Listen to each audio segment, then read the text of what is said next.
You got a shot? Yeah, perfect one of you. You're fine. Everyone ready? Ready? I'm ready. With Impact being in spotlight now here at the committee, what is your reaction to the audit and putting the program on hold at this point? Well, it's critical that we take a pause and that we look at this program because we want to be proactive, we want to be very diligent, we want to make sure that we ensure the success of this program. We need to look at the strengths and the weaknesses. And so that's why we're doing it. We need an actuarial audit. There's never been one done. And it's important that we look at the entire program and make a determination for the sustainability. And what is your message to those enrollees already in the program? To the enrollees that are in the program, they are well covered. It is a full faith and credit program, so they are backed by the state of Mississippi and they are well covered. Being underfunded since, 2001, do you actually see this going back to the levels it was in the early or late 1990s? Well, I would love to say that it would be that bad, but if you look at the economy, you look at the financial crisis that we're in currently, that's a hard gap to close. So we'll certainly hope for the best and pray that that happens, but certainly right now, there's some big numbers to fill. Is there any chance that the program would be closed altogether? Well, certainly that's an option. Some of the states across the country have done that for the same reasons that we're doing a look at, because the actuarial numbers were too high and the investment earnings were too low. And so, but what they've done, many of them have opened up new programs. They've sold units. They've sold it in a different manner, and they've ensured other successful programs. Lynn, just to give us a little background on how we got where we are today. Okay, the IMPACT program is the prepaid affordable college tuition program. And what we've done is we've taken a look at historically the dollars, and when we just got in the recent interest earnings, they were only at 0.6%. And when you have an actuary who says in order to maintain you need to acquire 7.8% earnings, it's pretty hard to do right now with the status of the bonds, the economy, where we are in the financial world, to make that happen. So what we've done is through the board, we've looked at it, we've looked at the numbers. It was a unanimous vote by the board to make the decision to take an actuarial audit on and to make a closer look at what's happened. Some lawmakers had some pretty pointed questions on why you didn't keep it open while you're doing the audit or whatever. I mean, it's a situation that, in your mind, that critical to freeze it while you do that? Absolutely. I couldn't, in good faith and conscience and being a steward of the taxpayers' dollars, allow people to participate knowing that we're at a 0.6% investment earning, knowing that the actuary says we've got to maintain 7.8%. That would not be very prudent on my part as fiduciary of the program to do that. So absolutely, I think it is a necessity to suspend the program. What do you consider underfunded? Well, underfunded, if you look, and we've been underfunded since 2001, and we've never been able to close that gap in the measures. 76.3% is our funding level now. And you're looking historically, we're the only state that has a prepaid that has spiraled downward. All right, but do you consider 85, 95%? What's the benchmark for saying we're pretty well funded? Because no program is really ever at 100%. Absolutely, they are.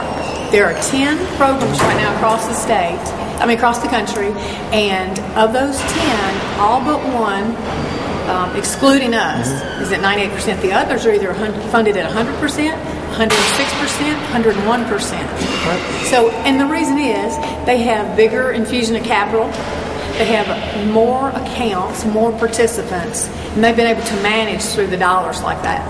So we'd love to be at that level of 100% funded. What would the goal be, though, for y'all to say this is a fairly well-funded program, though? I think we'd have to really take a hard look at how close we could get to that 100%. What would it take for us to be there? Is it an infusion of capital? Is it a restructuring of the program? What share of the blame do lawmakers themselves have, since declining state support for colleges have to some degree necessitated tuition increases? Well, certainly no blame allocated to the lawmakers. This is a financial issue. This is not being able to capitalize on the investments that we would be making, which nobody can at this point, and have not been able to in the last several years. And if you saw recently, yesterday, the state economist, Darren Webb, said Mississippi is in the recession. And so when you're making those investments, you're just not able to bring in the dollars to accommodate the need to continue to strengthen this program. What about the colleges who've raised tuitions pretty much unchecked for years? Well, I think that certainly is the legislative initiative to make the determination on allowing whatever college raises. Our job is to try to keep it in line as far as the dollars going to those colleges and sustain them at the right numbers that they need for their tuition. But it seems like what you and Pat Robertson are both saying is the legislature back in the 90s made a bunch of decisions with PERS and impact, creating impact when the markets were doing great. Double-digit returns every year. The times were good, and now we're kind of paying for it. Well, I think that's absolutely correct. We did come in at a very high with these programs. Unfortunately, we've now been in several years of the recession, several years of a downward spiral. We're just beginning to make a little bit of a curve in the investment world. So that's exactly where we are as far as the impact program. How many people are currently enrolled in the system? We've got 22,000 participants are currently enrolled in the impact program.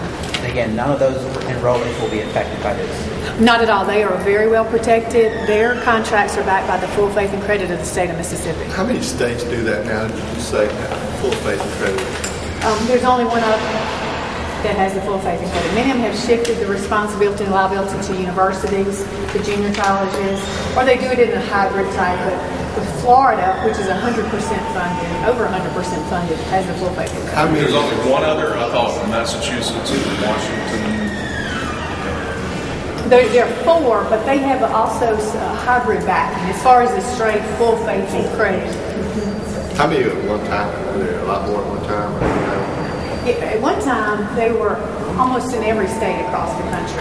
Again, it was when times were good, investment earnings were very high, and then we've seen it now, go down to 10. But on the flip side, the MAX programs, the Affordable College Savings Programs, have continued to grow.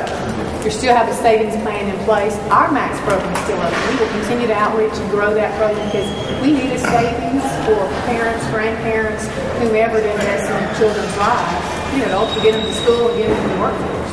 Which one has been growing? We've had a growth rate in our MAX program in the last year. It's grown more than impact. Because with the MAX program, you can invest any dollar amount that you want, whether it's $25, $1,000, whatever. You are allowed to do it however you'd like. When you buy the impact, you do it for a year, which is a pretty substantial amount. Thank you. Thanks. Appreciate it.